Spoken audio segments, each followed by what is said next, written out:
people of God and her peace before heaven. Have you ever wondered why Jesus asked who touched him when so many were already crowding around him? Because the touch that matters is not the touch of a crowd, but the touch of faith. Many pressed in on Jesus that day, but only one came believing he could change everything. That is why her story still shines like a lamp through the centuries. Not because her suffering was small, but because her hope was greater than her shame. In that moment, the silent cry of a weary woman became a public testimony of divine mercy. The one whom crowds could jostle was also the one who could stop, see, know, and heal. And he still does. The lesson of this story is simple. When you come to Jesus in faith, even the smallest touch can meet the greatest power.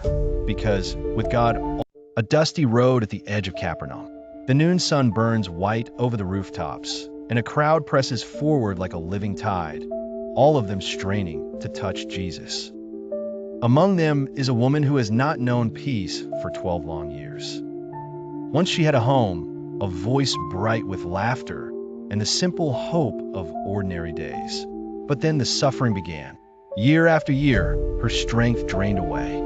Each physician promised help and left her poorer. Each remedy failed.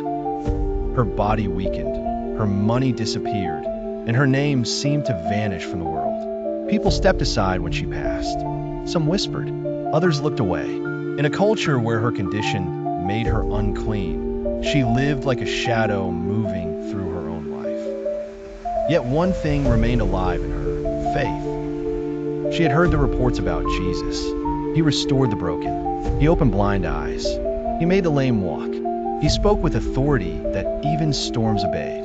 As the crowd swelled around him that day, something fierce and tender rose in her heart. If I can only touch his garment, I will be made well. So she came, not with parade or announcement, but with trembling courage. Every step cost her. The crowd closed in like walls of stone and noise. Still she pressed forward. No one noticed the woman at first. She was only one desperate soul among many. But heaven noticed. At last, she leaned in and brushed the fringe of his seamless robe. Instantly, power met pain. The bleeding stopped. The weakness lifted. The years of suffering were broken in a moment. She knew it in her body before she understood it in her mind. She was healed. The miracle was so sudden, so complete, that fear and awe flooded her at once. Jesus stopped. Though the crowd still surged around him, he turned and asked, "Who touched me?" The disciples were astonished. "Master, the people are crowding and pressing against you," they said, as if to ask how such a question could even be made. But Jesus kept looking. He was not searching for a thief in a crowd. He was drawing out a daughter from her hiding place. The woman knew she could no longer remain silent. She came forward, still shaking, and fell at his feet. In front of everyone, she told him the whole truth. The 12 years of bleeding, the wasted money, the loneliness, the fear, the single spark of faith that had led her to reach out. And Jesus, gentle and royal all at once, said to her, "Daughter, your faith has made you well. Go in peace and be healed of your affliction." Daughter. Not outcast, not unclean, not forgotten. Daughter. The word was as healing as the touch. He restored her body, yes, but also her dignity, her place among the people of God, and her peace before heaven. Have you ever wondered why Jesus asked who touched him when so many were already crowding around him? Because the touch that matters is not the touch of a crowd, but the touch of faith. Many pressed in on Jesus that day, but only one came believing he could change everything. That is why her story still shines like a lamp through the centuries. Not because her suffering was small, but because her hope was greater than her shame. In that moment, the silent cry of a weary woman became a public testimony of divine mercy. The one whom crowds could jostle was also the one who could stop, see, know, and heal. And he still does. The lesson of this story is simple.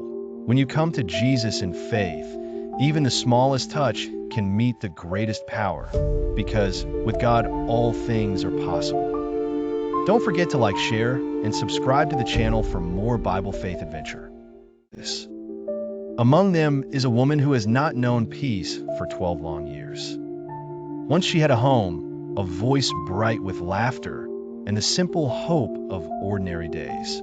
But then the suffering began. Year after year, her strength drained away. Each physician promised help and left her poorer. Each remedy failed. Her body weakened, her money disappeared, and her name seemed to vanish from the world. People stepped aside when she passed. Some whispered, others looked away. In a culture where her condition made her unclean, she lived like a shadow moving through her own life. Yet one thing remained alive in her: faith.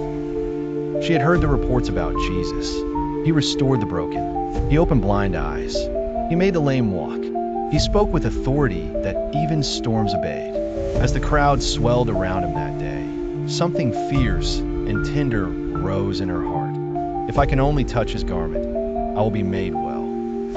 So she came, not with parade or announcement, but with trembling courage. Every step cost her. The crowd closed in like walls of stone and noise. Still she pressed forward. No one noticed the woman at first.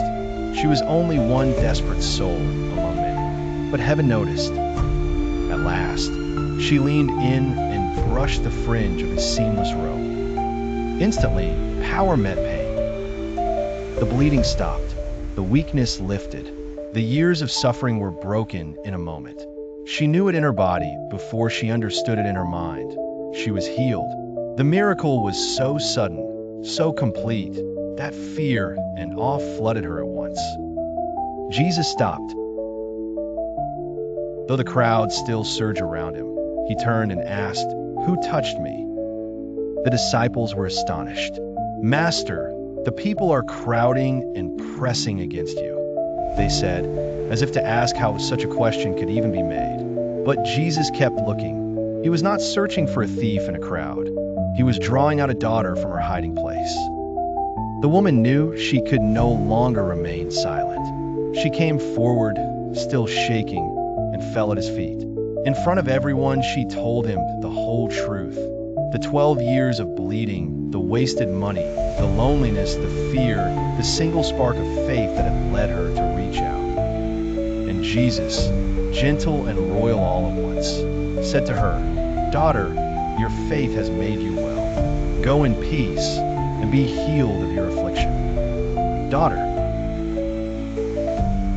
Not outcast, not unclean, not forgotten. Daughter. The word was as healing as the touch. He restored her body, yes, but also her dignity, her place among the people of God, and her peace before heaven. Have you ever wondered why Jesus asked who touched him when so many were already crowding around him? Because the touch that matters is not the touch of a crowd, but the touch of faith. Many pressed in on Jesus that day, but only one came believing he could change everything. That is why her story still shines like a lamp through the centuries. Not because her suffering was small, but because her hope was greater than her shame. In that moment, the silent cry of a weary woman became a public testimony of divine mercy. The one whom crowds could jostle was also the one who could stop, see, know, and heal. And he still does. The lesson of this story is simple. When you come to Jesus in faith, even the smallest touch can meet the greatest power, because with God, all things are possible. Don't forget to like, share, and subscribe to the channel for more Bible faith adventure.